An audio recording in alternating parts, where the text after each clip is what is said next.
pero bueno, este tema la universidad lo ha enfocado más a los órganos paraalimentarios, que son las glándulas anexas, es decir, el hígado, el vaso, la vesícula, el páncreas, las glándulas suprarrenales, pero todo esto con respecto o enfocado a la semiología quirúrgica en caso de que alguna de estas glándulas tengan alguna alteración y pues el paciente consulte a la urgencia por esto. Entonces, hablando un poco de la anatomía del hígado, para no cansarlos mucho, el hígado es la glándula más grande del cuerpo, tiene una superficie anterior aproximada de 25 centímetros, una superficie anteroposterior de 7.5 a 8 centímetros. Al ser una glándula tan grande, ¿cómo se encuentra estable en una sola posición en el abdomen? Y no que cada vez que el paciente se mueva cambie de posición. Se encuentra fija a la pared abdominal anterior y al diafragma a través de unas estructuras ligamentosas ricas en colágeno, que son los ligamentos coronales. Los ligamentos coronales o ligamento coronario son dos, uno derecho y uno izquierdo, y fijan la superficie superior o diafragmática del hígado al diafragma. A la pared anterior del abdomen está fija por el ligamento falciforme, que se continúa con la parte final del ligamento de Teres, un vestigio de la circulación embrionaria. De este modo, el hígado se mantiene en su posición. El hígado tiene una cara diafragmática, como obviamente su nombre lo dice, limita hacia el diafragma. Tiene una cara anterior que limita con la pared y tiene una cara visceral que limita con las vísceras, por eso se llama así. Cuando el paciente está en decúbito supino, que es la posición en la cual normalmente se interviene quirúrgicamente, pues la cara visceral pasa a ser la cara más visible al momento de hacer la laparoscopia o la laparotomía. Aquí tenemos la otra continuación de los ligamentos coronales. Cuando llegan a la parte lateral, tanto del lóbulo derecho como del izquierdo, se transforman en ligamentos triangulares. Los ligamentos triangulares a su vez se fijan en la parte lateral del abdomen. En la cara visceral del hígado tenemos la trea portal, que está dado por el conducto biliar, la arteria hepática y la vena porta. La vena porta, que a su vez está formada por la vena mesentérica superior y la vena esplénica. La vena esplénica, que a su vez drena la sangre del vaso y también en la gran mayoría de los casos recoge la sangre de la vena mesentérica inferior.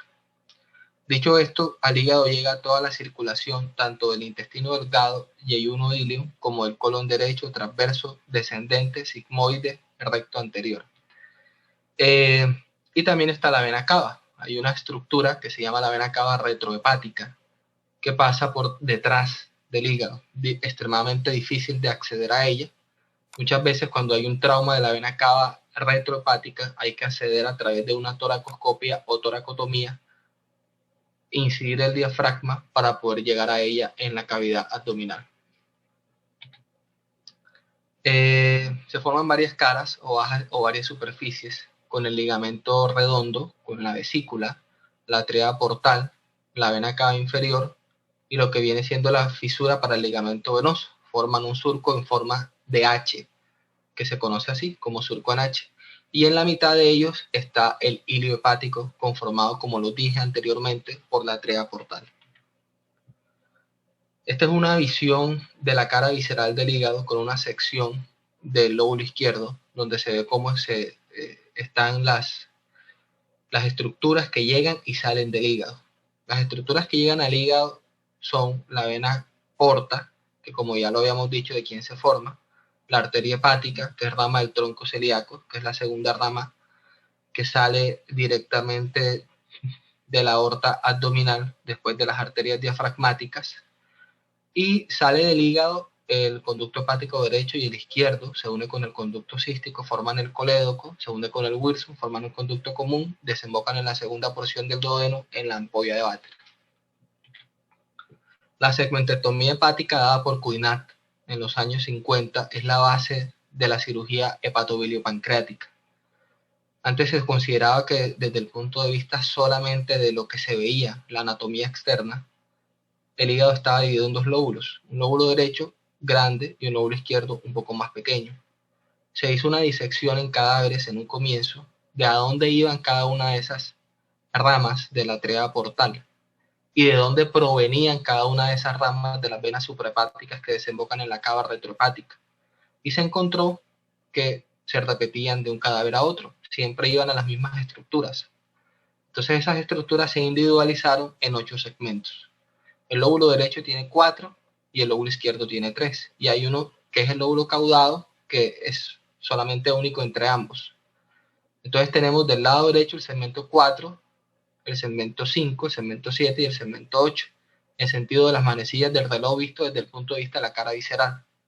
Y en el hígado izquierdo tenemos el segmento 2, 3 y el 4. Listo. Y el segmento 1 al final. Acá tenemos visto desde la cara visceral como tal el segmento 2, 3 y 4 del lóbulo izquierdo y el segmento 5, 6, 7 y 8 del lóbulo derecho. Dato importante, la vesícula se encuentra entre el segmento 4 y el segmento 5. Cada vez que uno hace una colecistectomía y manda la pieza quirúrgica al estudio de patología, uno siempre mira la lectura del patólogo. En caso que tenga un carcinoma de vesícula, se debe completar, si los bordes de resección no están limpios, con una bisegmentectomía del segmento 4 y el segmento 5 para completar el tratamiento del cáncer de vesícula, que básicamente es quirúrgico. Hablando un poco más adentrados en el tema, los sitios donde más va a doler la vesícula biliar, las enfermedades hepáticas y el páncreas va a ser el hipocondrio derecho y la parte superior del abdomen, el epigastrio. Eso con respecto a este tema. La vesícula biliar, que se considera uno de los órganos paraalimentarios, puede doler en el hipocondrio derecho y ese dolor se puede ir para el hombro del mismo lado, hombro ipsilateral. La pancreatitis puede doler en el epigastrio o en el mesogastrio. Si está en el epigastrio, puede migrar al mesogastrio o viceversa. Entonces, el motivo de consulta más frecuente va a ser que el paciente tiene una ingesta de una comida copiosa, él no sabe qué es eso.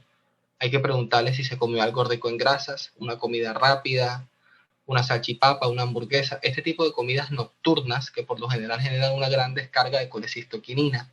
Con la contracción de la vesícula y en caso que haya un cálculo impactado en el conducto o en la bolsa de Hartmann, se producirá el dolor inmediatamente.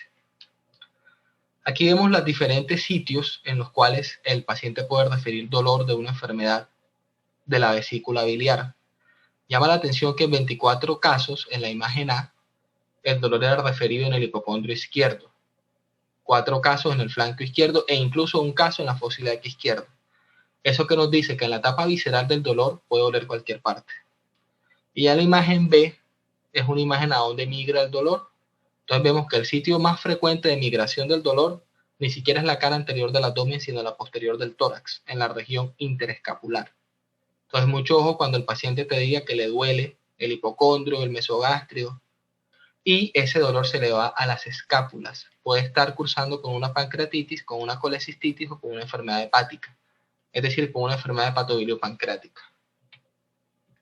Con respecto a los signos que tenemos acá, tenemos el signo de Charcot, que en realidad está compuesto por 3 componentes, que es el dolor en hipocondrio derecho, la fiebre y la ictericia. Aquí dice que es patognomónico de la coledocolitiasis, pero también del acceso hepático, de la colangitis y de cualquier enfermedad infecciosa que afecte la vía biliar.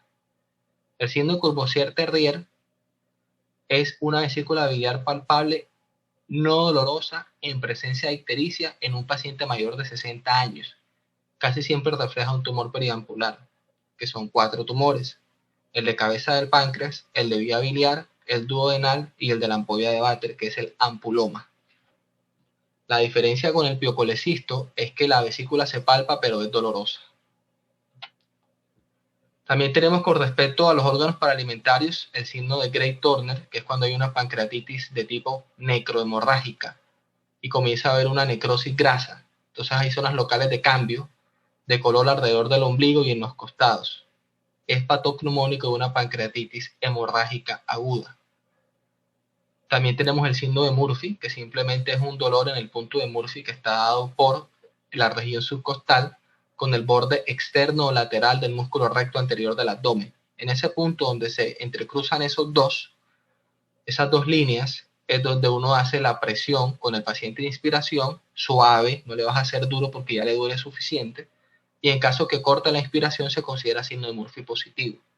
Se puede hacer con la mano del examinador o con el transductor ecográfico del radiólogo. Con respecto a otra glándula paralimentaria, tenemos el vaso. En el vaso, pues, la verdad son bastante raras las enfermedades. Casi siempre son pacientes con antecedentes de algún tipo de enfermedad hematológica. Y bueno, cursan muchas veces con esplenomegalia, que es un aumento en el volumen del vaso, y eso va a generar dolor. Y cuando hay dolor, casi siempre hay una disminución o descenso en la hemoglobina y en el conteo total de glóbulos rojos. Puede haber pacientes también con accesos esplénicos por contigüidad. Es extremadamente raro, yo nunca he visto ninguno. Y en el caso de trauma, la víscera sólida más frecuente afectada en un trauma cerrado de abdomen es el vaso y de segundo el hígado. Entonces, ojo con eso. Con respecto a la vesícula biliar, van a haber diferentes tipos de dolor. Va a haber un cólico biliar que normalmente no dura más de 6 horas, generalmente dura menos de 30 minutos y casi siempre es después de la ingesta de una comida copiosa. Los pacientes mejoran espontáneamente sin necesidad de analgésico, es decir, del uso de N-butilbromuro de iosina. Ya cuando hay colecistitis, que es un engrosamiento de la pared de la vesícula, el dolor generalmente no cede espontáneamente, dura más de 6 horas, tienen síndrome de Murphy positivo y se puede acompañar o no de leucocitosis y de cambios inflamatorios locales, dado por ejemplo, por una PCR mayor de 30 o por unos leucocitos mayores de 18.000.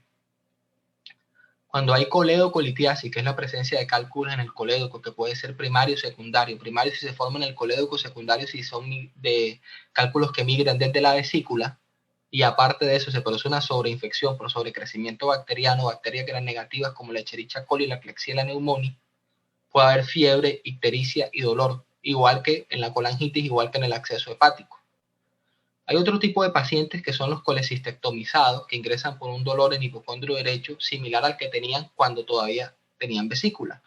Casi siempre es una disfunción del esfínter de Oddi, donde el esfínter no se relaja de manera adecuada y produce un dolor por un aumento en la presión de gradiente en la vía biliar. A nivel hepático, pues todas las enfermedades que afectan el hígado, las perihepatitis, no me quiero detener mucho en ellas porque el manejo es de medicina interna. Bueno, ya los accesos hepáticos sí, acá en Sudamérica los más frecuentes dicen que son los parasitarios, pero realmente los que yo he visto son por colangitis ascendente en pacientes con una enfermedad biliar que no se maneja a tiempo. Ya en la parte alta del abdomen, el infarto agudo del miocardio, sobre todo el de cara diafragmática o derecho, puede generar un dolor en el epigastrio y ni siquiera doler el tórax. Entonces, cuando el paciente tenga algún factor de riesgo, sea diabético, sea hipertenso, e ingrese con un dolor en el epigastrio, siempre mandar electrocardiograma y enzimas cardíacas para descartar la presencia de un infarto de cara inferior. La pancreatitis aguda, como lo dije anteriormente, la crónica, que es cuando ya se producen cálculos a nivel del conducto de Wilson y origina episodios de dolor de manera crónica. La úlcera péptica perforada, el típico paciente es un hombre delgado, más o menos de 40 a 50 años, fumador, que tiene algún tipo de inflamación, comienza a tomar antiinflamatorios y se perfora. Entonces va a ser un dolor que va a llegar con un paciente que va a llegar con dolor en epigastrio, que se puede migrar a fosa ilíaca derecha porque la pus corre por la corredera parietocólica derecha y se deposita allí, generando a veces un falso diagnóstico de apendicitis aguda, la apéndice de Valentino, así se llama. La gastritis y las gastropatías, la dispepsia, la gastroparesia, bueno, ya son más enfermedades de gastroenterología y son enfermedades muy relacionadas con la comida. Aquí vemos una vesícula normal y una vesícula con piedras en su interior. Una imagen habla más de 1000 palabras y es una buena forma de memorizar las cosas. Si una de estas piedras se impacta a nivel del conducto cístico, pues va a originar un dolor cada vez que la vesícula se contrae. Esta es una imagen real de una vesícula que yo intervine en Putumayo, en la brigada de salud que hacemos de vez en cuando allá, y así se ve. Ese fue el cálculo que tenía adentro. Los cálculos pueden migrar al colédoco y producir una coledocolitiasis secundaria. Se pueden impactar en la ampolla de Vater y originar una colangitis o originar una pancreatitis si tapan el conducto pancreático y producen la activación intrapancreática de los zimógenos o de las enzimas inactivas. Exámenes que se ordenan cuando el paciente llega a la consulta: hemograma, el perfil hepatobilopancreático completo, que está compuesto por bilirrubinas, transaminasa, fosfatasa, gamma-glutamil transpeptidasa, amilasa. Junto con eso, tiempos de coagulación, electrolitos, pruebas de función y gases arteriales para determinar la presencia de una falla orgánica única o múltiple según la escala de Marshall modificada. Pruebas de imagen, obviamente la ecografía. La ecografía depende del operador. Hay pues, ecografías un poco más confiables que otras. Ahí vemos las imágenes de la sombra acústica posterior, que genera la presencia de cálculos, y el engrosamiento a nivel de la vesícula biliar. Los criterios diagnósticos según la guía de Tokio 2018 son prácticamente los mismos de la guía de Tokio 2013, que se dio con base en la guía de Tokio 2007. Entonces tenemos tres criterios. El tipo A, que son signos locales de inflamación, cuando hay un Murphy o una masa, un dolor o una sensibilidad en el hipocondrio derecho. Tipo B, cuando ya hay signos sistémicos de inflamación, es decir, una respuesta inflamatoria sistémica a una sepsis de origen abdominal biliar. Fiebre, PCR elevada, recuento de leucocitos mayor casi siempre a 18.000, y hallazgos de imagen vistos en la ecografía o en la tomografía. Si la ecografía no es confiable y tú tienes alta sospecha que el paciente sí tiene colecistitis, como hallazgos de imagen característicos.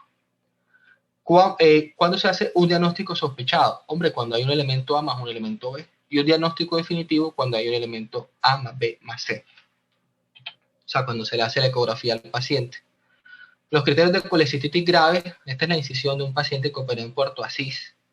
Cuando íbamos a las brigadas, allá no hay máquina de laparoscopia y prácticamente hubo que hacer una incisión tipo Kocher desde la región lumbar hasta el epigastrio. Pacientes que llevan muchos años con dolor en la vesícula.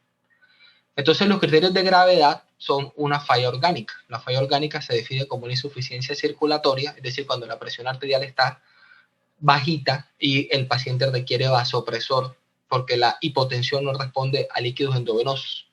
Alteraciones neurológicas, fácil de diagnosticar con la escala de Glasgow. Insuficiencia respiratoria, para lo cual necesita gases arteriales y sacar la PAFI, que es la presión arterial de oxígeno dividida entre la fracción inspiratoria. Normalmente debe ser entre 400 y 500, pero en estos pacientes puede estar menor de 300. Según escala de Marshall modificada, con solamente tener PAFI menor de 200 ya es criterio de falla orgánica. Insuficiencia renal, cuando hay elevación de la creatinina mayor de 2, solamente con este criterio también es diagnóstico de falla orgánica. Insuficiencia hepática, cuando hay una prolongación de los tiempos de coagulación o cuando se encuentra prolongación del índice mayor de 1.5 o cuando hay disminución de las plaquetas por debajo de 100.000. Cualquiera de estos criterios te hace pensar en falla orgánica, y si piensas en falla orgánica ya es un criterio de gravedad. Entonces en la pancreatitis, ¿qué es básicamente lo que pasa? Que hay una impactación en el conducto común de un cálculo y eso origina una inflamación pancreática. El diagnóstico de la pancreatitis se hace con la presencia de dos criterios de por lo menos tres. Por lo menos que el paciente tenga el primer criterio, que es un dolor sugestivo de pancreatitis en la región alta del abdomen. Segundo, que el paciente presente un nivel elevado de amilasa o lipasa, 3 veces el valor normal. Y tercero, que haya hallazgos tomográficos o ecográficos sugestivos de pancreatitis. Doctor, ¿y por qué 2 de 3? Porque van a haber muchos pacientes que te van a llegar después del quinto día. Y después del quinto día las enzimas son normales. Los accesos hepáticos. Aquí vemos un acceso hepático. Esta es una tomografía contrastada, donde se logra ver el contraste intravenoso a nivel de la aorta, que es la estructura que está por delante del cuerpo vertebral, y el contraste oral a nivel del estómago, que es la estructura que está al lado del hígado. Vemos una hipocaptación de contraste con presencia de gas en su interior a nivel del lóbulo hepático derecho. Esta imagen es típica de un acceso hepático. El paciente va a llegar con ictericia, con fiebre y con dolor en el hipocondrio derecho. Aquí tenemos otro acceso hepático en el lóbulo izquierdo, lo cual es una urgencia quirúrgica, debido a la cercanía, como pueden ver en la imagen D, con el mediastino.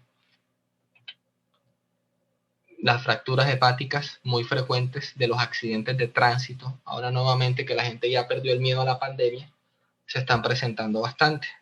Entonces van a ser pacientes que van en moto, que van en carro, que tienen un trauma de abdomen y que van a llegar con alguna manifestación clínica de abdomen agudo. En este caso se ve líquido libre, que se corresponde a hemoperitoneo, y una fractura del hígado, un trauma grado 4 o 5. Seguramente necesitará cirugía o algún tipo de intervención. Puede haber un poco menos de trauma, como es la presencia de una laceración intrahepática, simplemente se ve líquido al interior del hígado y se ve hemoperitoneo libre, que es la franja de líquido que se observa entre la silueta hepática y la cara lateral interna del abdomen. Hay extravasación de contraste, que es el contraste que se observa dentro del estómago, se ve por fuera de él y hay presencia de neumoperitoneo, lo cual implica ruptura de víscera hueca.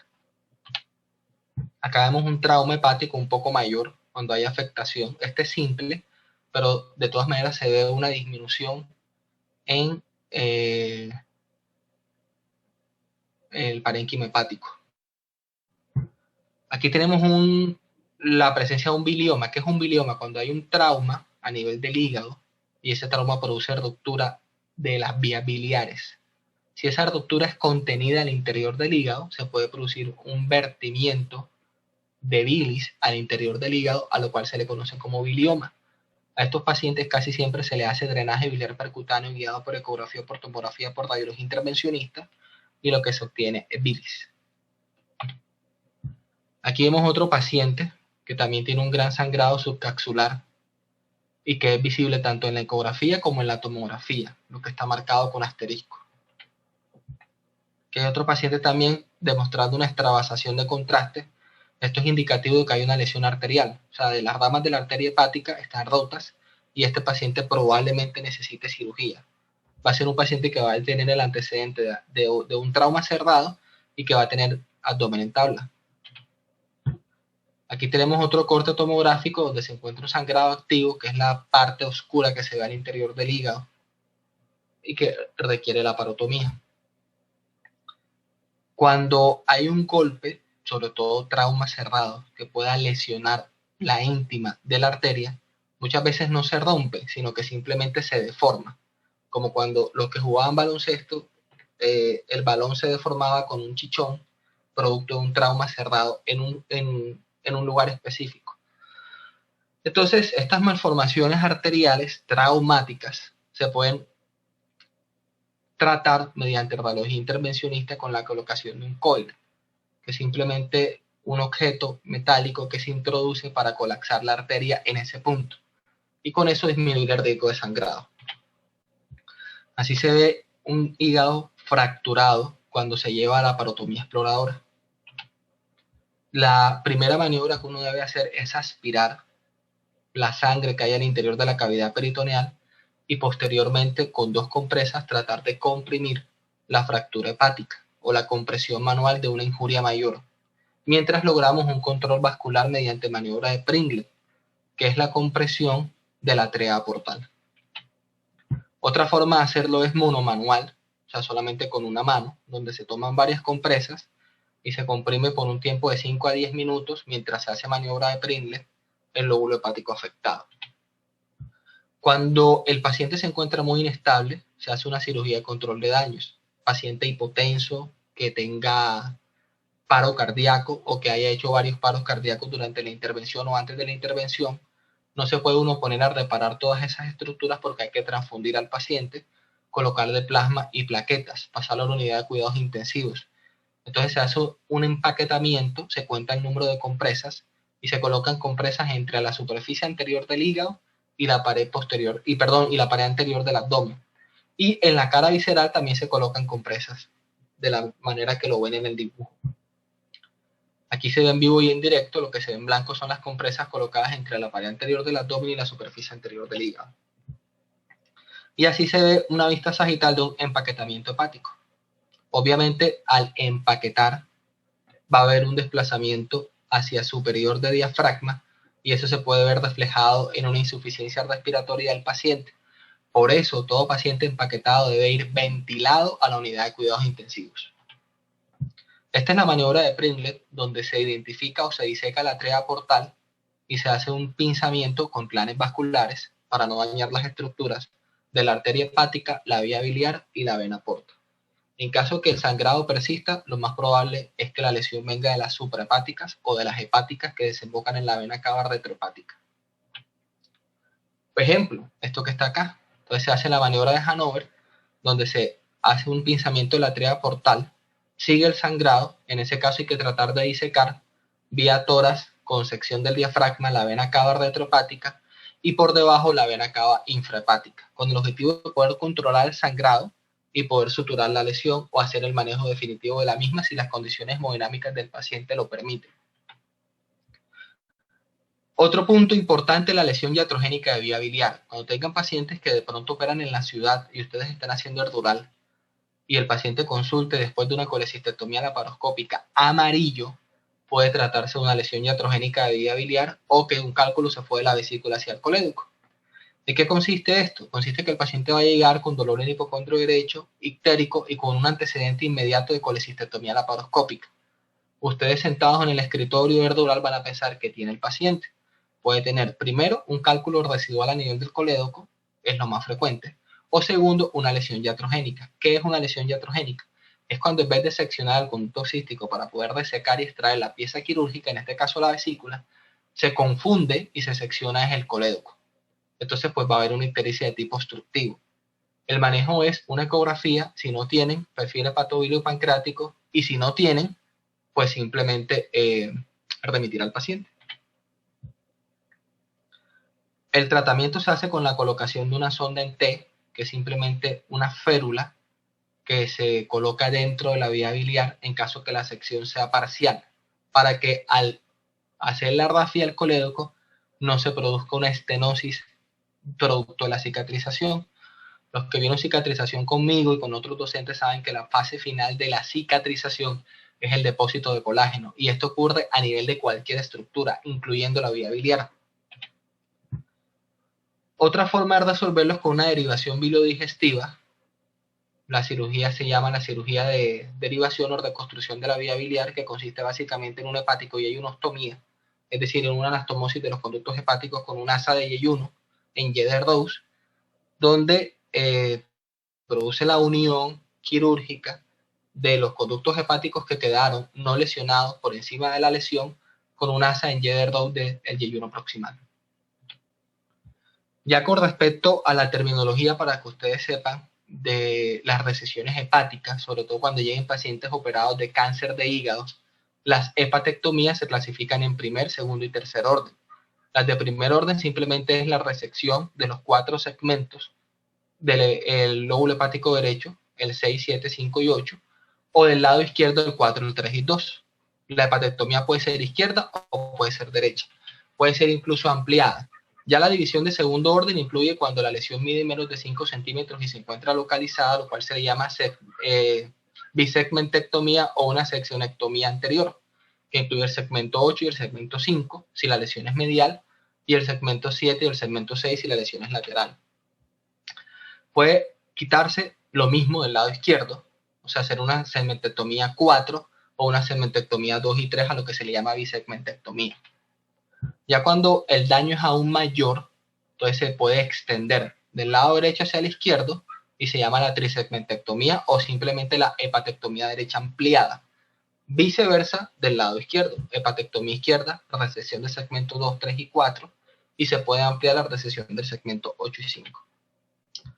Se puede quitar un solo segmento cuando, gracias a Dios, el paciente tiene una enfermedad de base como una hepatitis B, C o cirrosis hepática, y en el control anual con el gastroenterólogo, en la ecografía aparece una nodulación sospechosa de malignidad, se puede retirar simplemente quitando un segmento y enviando la pieza quirúrgica a patología.